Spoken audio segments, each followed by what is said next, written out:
যেই মাসে আমরা এখানে উপস্থিত হয়েছি সেই মাসটার নাম হলো শাবান মাস। শাবান মাসের তিনটা অর্থ হতে পারে। এক, সম্মানিত। নাম্বার 2, লাইলাতুন নিসফে মিন শাবান, মধ্য শাবান, লাইলাতুন নিসফে শাবান, শবে বরাত নামে বরকতময় একটি রাত এই মাসে আছে না নাই? আছে। এই কারণে এই শাবান মাসের মর্যাদাকে আল্লাহ পাক বৃদ্ধি করে দিয়েছেন। নাম্বার 3, এই মাসে সবচেয়ে প্র্যাকটিস করার সুযোগ। রমাদান মাসে সে কি পরিমাণ ইবাদত করবে, এই মাসটা হলো প্র্যাকটিস করার একটি মাস। কথা ঠিক কিনা বলেন আমার ভাইরা? প্র্যাকটিস ছাড়া কোনো কাজেই সফলতা অর্জন করা যায় না, ঠিক কিনা কম? যেমন ফুটবল খেলার হাকিকত হচ্ছে গোল করার কম্পিটিশন। একটি প্রচণ্ড পতাকাতে বলটি যখন গোলের ভিতরে প্রবেশ করে, উপস্থিত দর্শকবৃন্দ এমনভাবে আওয়াজ দিয়ে চিল্লায় গোল বলে, তখন অনেক দূর থেকে পরিচিত হয়। কথা ঠিক কিনা বলে? যে প্লেয়ারগুলার ফুটবল খেলবে, খেলার পূর্বে আগে যদি প্র্যাকটিস ভালো করে না করতে পারে, তাহলে সে কি গোল করতে পারবেন? কখনো করতে পারবেন না। ক্রিকেট সেঞ্চুরি করার জন্য, হাফ সেঞ্চুরি করার জন্য আগে কোচারের মাধ্যমে প্র্যাকটিস করতে হয়। যত বেশি প্র্যাকটিস করে ততই সে কি করতে পারে? ভালো ক্রিকেট ব্যাটিং করতে পারে। কথা ঠিক কিনা বলে? শাবান মাসে প্রথম তারিখ থেকে রমাদান মাস আগ পর্যন্ত আপনি একটা ওয়াক্ত নামাজ আদায় করলেন না, নফল তো দূরের কথা ফরজ আদায় করলেন না, তাহলে আপনি কিভাবে শিওর, কিভাবে আপনি আপনার নিশ্চিত হতে পারেন পবিত্র মাহে রমাদান মাসে আপনি কিভাবে আল্লাহর ইবাদত করতে পারবেন? পারবেন কি? কখনো পারবেন না। সম্মানিত প্রিয় ভাইরা, প্রিয় ভাই সহ, এই পবিত্র শাবান মাস হলো, এটা হচ্ছে পরিকল্পনার মাস।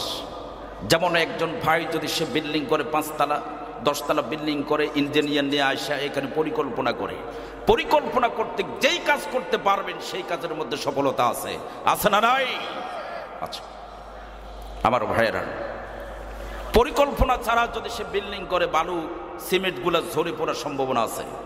অনুরূপভাবে এই শাবান মাস হচ্ছে মাহে রমাদান মাসে আপনি কিভাবে ইবাদত করবেন, সেই ইবাদত করার, বৃদ্ধি করার জন্য পরিকল্পনার মাস হলো পবিত্র শাবান মাস। যেরকম সুবহানাল্লাহ।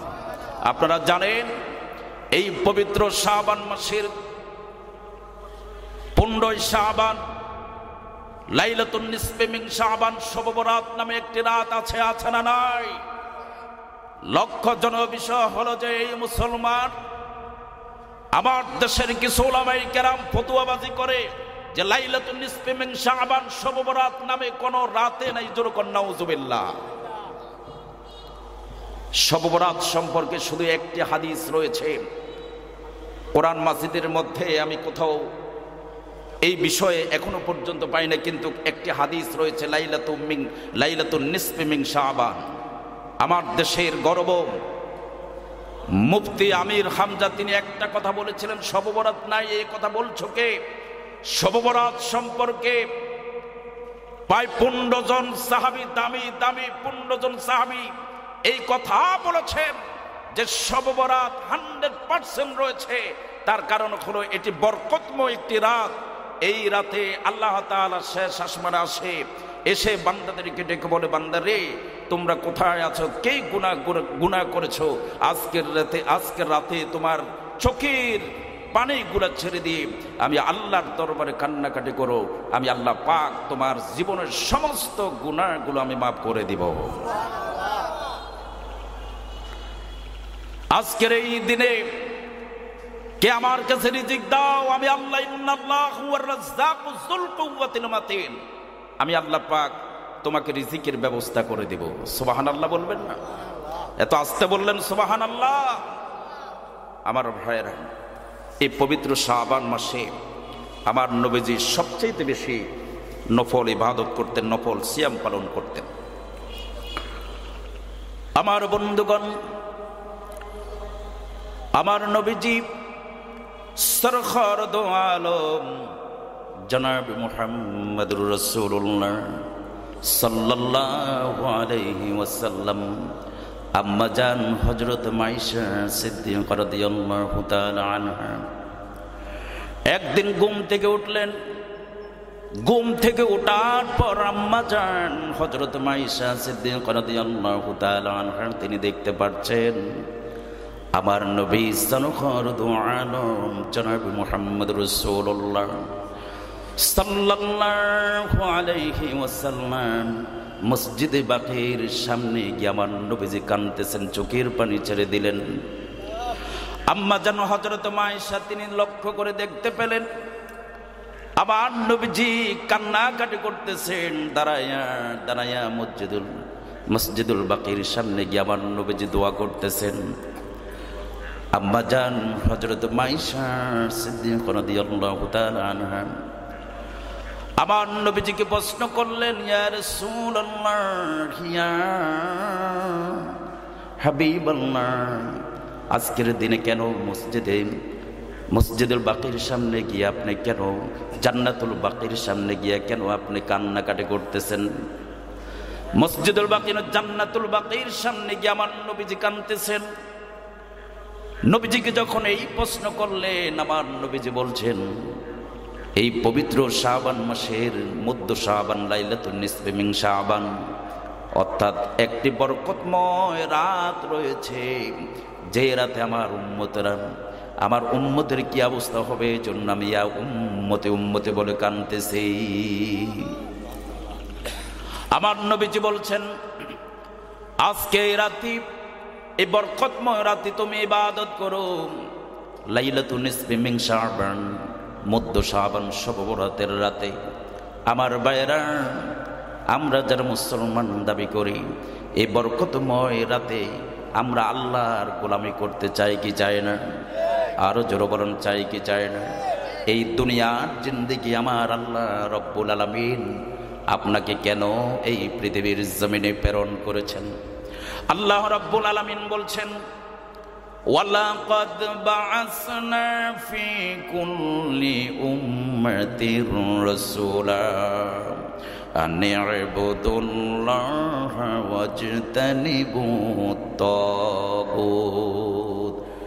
আমি প্রত্যেক জাতির জন্য রাসূল প্রেরণ করেছি, তারা এই কথা বলে মানুষদেরকে দাওয়াত দিবেন যে আল্লাহ এক, যার কোনো ইলাহা নাই, আইনদাতা নাই, বিধানদাতা নাই, ওনার ইবাদত করো, ওনারই গোলামি করো, ওনারই দাসত্ব করো।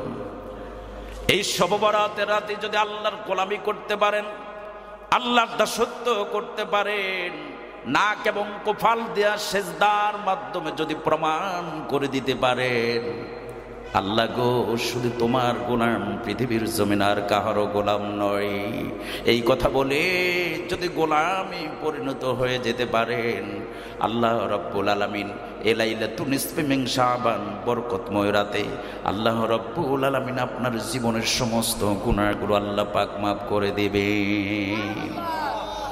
আমার ভাইয়েরা, শাবান মাসে 7টা আমল রয়েছে, সময় নাই আমি কি দিয়ে আলোচনা করব। আসুন আমার মূল আলোচনার দিকে আমি চলে যাই, রমাদানের দিকে চলে যাই, কারণ সামনে রমজান মাস আসতেছে, কথা ঠিক কিনা বলেন? এই রমজান মাসে আমাদের কি কি কর্তব্য, কি কি দায়িত্ব, আমরা কি করতে হবে, কি আমল করতে হবে, এটার পরিকল্পনার প্র্যাকটিসের মাস হলো পবিত্র শাবান মাস। আমার ভাইয়েরা, এই পবিত্র রমজান ইসলামের তৃতীয় স্তম্ভ হলো রোজা। প্রত্যেক উম্মতি মুহাম্মদের জন্য আল্লাহ রাব্বুল আলামিন এই রোজাকে ফরজ করে দিয়েছেন। উম্মতি মুহাম্মদের জন্য যে রোজাকে ফরজ করে দিয়েছেন দ্বিতীয় হিজরিতে, রমাদান।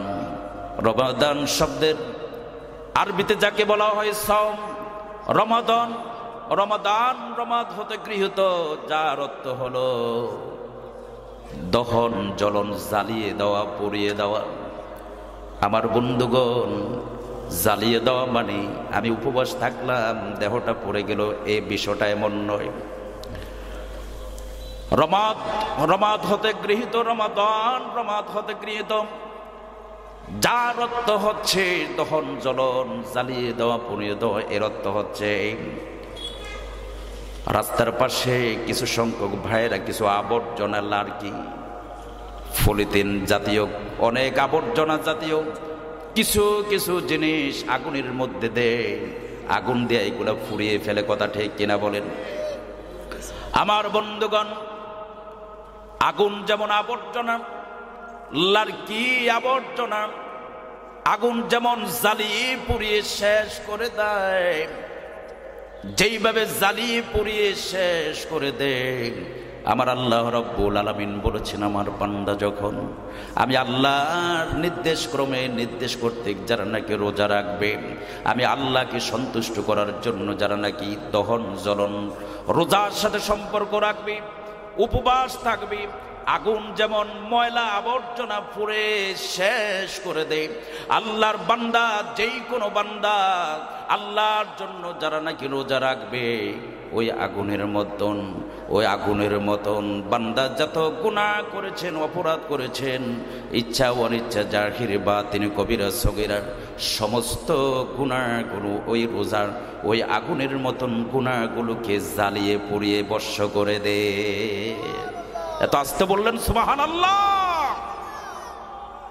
আমার বন্ধুগণ, এই রমজান মাস আমাদের জন্য কি নিয়ামতের মাস।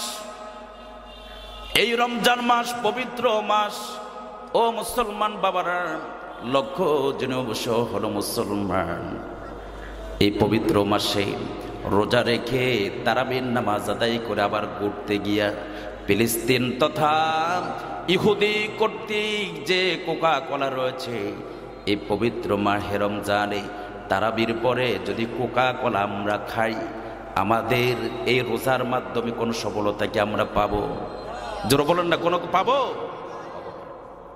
আজকে গোপন একটি রহস্য আমি আপনাদের মাঝে উপস্থাপন করব। এই যে কোকা কোলা আমরা খাই, আপনারা জানেন ইহুদি এটার ভিতরে কি রহস্য আছে, কি ঢুকাই দিয়েছে এটার ভিতরে স্পেশালি কেউ বুঝতে পারে না, শুধু কোকা কোলা খায়। মুসলমান তো আমরা আজকে ব্যাকফুটে আছি, কিন্তু এটার ভিতরে কি আছে? এটার ওই কোকা কোলার ভিতরে একটি স্টিকার রয়েছে, এটাকে ঘষা দিবেন, এটার মধ্যে লেখা আছে মুহাম্মদ বলতে কোনো কিছুই নাই। নাউজুবিল্লাহ বলবেন না? নাউজুবিল্লাহ বলবেন না? রমাদান মাসে, পবিত্র মাস, বন্ধু বান্ধবকে নিয়ে একত্রিত ঐক্যবদ্ধ হয়ে আপনি পার্কে যাবেন ঘুরতে, বাজারে যাবেন ঘুরতে, আবার তারাবির নামাজ আদায় করে পরিশ্রম করেছেন, রোজা রেখেছেন, আপনি উপবাস থেকেছেন, আবার ইহুদিদের পণ্যর সাথে আপনার সম্পর্ক, ইহুদিদের পণ্য আপনি খাবেন।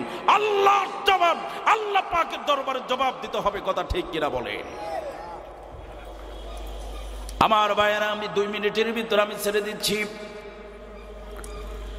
সারাদিন উপবাস থাকব, আগুন যেমন ময়লা আবর্জনা পুড়ে শেষ করে দে, আমার আল্লাহ রাব্বুল আলামিন বলছেন, আমার বান্দা যখন আমার জন্য রোজা রাখে, আমি আল্লাহর জন্য যখন ত্যাগ স্বীকার করে, আগুন যেমন ময়লা আবর্জনা পুড়ে শেষ করে দে, তার গুনাহসমূহ শেষ হয়ে যাবে, জ্বালিয়ে পুড়িয়ে শেষ করে দেবে রোজা। আমার বন্ধুগণ, এই রোজা, ও মা বোনেরা যারা আছেন শহীদপুর গ্রামের আমার সকল মা বোনদেরকে আমি অনুরোধ করব, এই রমাদান মাস, পবিত্র মাস, পর্দাকে আমরা প্রতিষ্ঠা করব, পর্দাশীলভাবে চলার জন্য চেষ্টা করব, সালাতুত তাহাজ্জুদের নামাজ আদায় করব। দেখেন, একটু আগে বলেছিলাম আমার নবীজি শাবান মাসে সবচেয়ে বেশি নফল ইবাদত করতেন। কেন? তার কারণ হলো এই শাবান মাস প্র্যাকটিসের মাস, যাতে করে আমার নবীজি পবিত্র মাহে রমাদান মাসে যাতে করে কিয়ামুল লাইল করতে পারেন, যাতে করে তাহাজ্জুদের নামাজ আদায় করতে পারেন, নফল ইবাদত করতে পারেন, নিজের সমস্ত গুনাহগুলো জড়িয়ে, সমস্ত গুনাহ থেকে মুক্ত হয়ে নিষ্পাপ হয়ে যাতে ঈদের নামাজ পড়তে পারেন, নফল ইবাদত করতে পারেন। এই জন্য পরিকল্পনা করেছিলেন আমার নবীজি। সবাইকে বলছেন ওই নফল ইবাদতটাতে যাতে আপনার জন্য সহজ হয়ে যায়, এই জন্য বিশ্বনবী ওই শাবান মাসে সবচাইতে বেশি পরিশ্রম করতেন। যেরকম সুবহানাল্লাহ। আমার ভাইয়েরা, একটা কথা বলি, আমরা অনেকে যাকাতের টাকা মাহে রমাদান মাসে দেই, কথা ঠিক কিনা বলেন?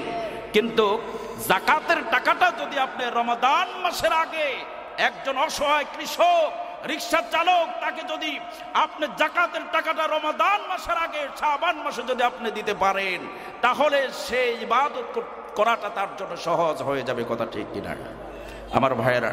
এখন যাকাতের টাকা যদি আপনি তাকে না দেন, সারাদিন পরিশ্রম না করলে বিকালবেলা খাওয়ার জোটে না, খাওয়ারের প্রয়োজন, সে বিকালবেলা খাওয়া পায় না, সে কি রিক্সা চালাবে, কৃষি কাজ করবে, নিজের ব্যক্তিগত পরিবারকে চালানোর জন্য পরিশ্রম করবে, নাকি আল্লাহর ইবাদত করবে? এই জন্য আমরা ইবাদত করব যারা যাকাত দেওয়ার মতন সে অ্যাবিলিটি আছে। রমজান মাস আসার আগেই শাবান মাসে আমরা যাকাতের টাকাগুলা দিয়ে দেব। আমরা কি রাজি আছি? আমরা সবাই রাজি আছি? মুখটাকে হেফাজত করতে চাই কি চাই না?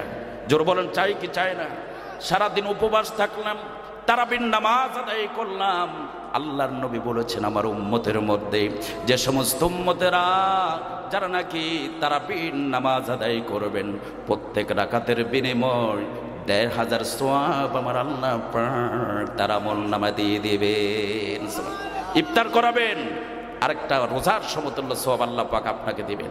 মুখকে হেফাজত করবেন, চক্ষুকে হেফাজত করবেন। মা বোনদেরকে বলছি, বেশি করে নফল ইবাদত করবেন, স্বামীর খেদমত করবেন, হক পথে চলার জন্য চেষ্টা করবেন। সর্বশেষে একটা কথা বলতে চাই, পৃথিবীর বৃহত্তম একটি মুসলিম দেশ আমার এই বাংলাদেশ, শতভাগের মধ্যে ৯৯% মুসলমান। এই পবিত্র মাহে রমাদান মাসে দিনের বেলা কোনো খাওয়া চলবে না। কথা ঠিক কিনা বলে? আরো জোরে বলেন ঠিক কিনা? ও মুসলমান বাবার, আমরা ঐক্যবদ্ধ হয়ে যাই। ইকামতের দিন, ইসলামের বিজয় যখন চলে আসবে, এই দেশের দিনের বেলা কোন মুসলমান কোনো খাওয়া খাইতে পারবে না রমাদান মাসে। কথা ঠিক কিনা? আল্লাহ পাক আমাদের সকলকে কবুল করুক। সকলে জোরে বলি আমিন, আরো জোরে বলি আমিন। শহীদপুর গ্রামের আনাচে কোনাচে যারা আজকের মাহফিলের জন্য টাকা দিয়ে, অর্থ দিয়ে, বুদ্ধি দিয়ে, পরামর্শ দিয়ে মাহফিলের জন্য সহযোগিতা করেছেন, আল্লাহ তোমার দরবারে আল্লাহ দোয়া চাই, মাবুদ গো তাদের জিন্দেগির গুনাহগুলো আল্লাহ মাফ করে দাও। আসসালামু আলাইকুম ওয়া রাহমাতুল্লাহি ওয়া বারাকাতুহু।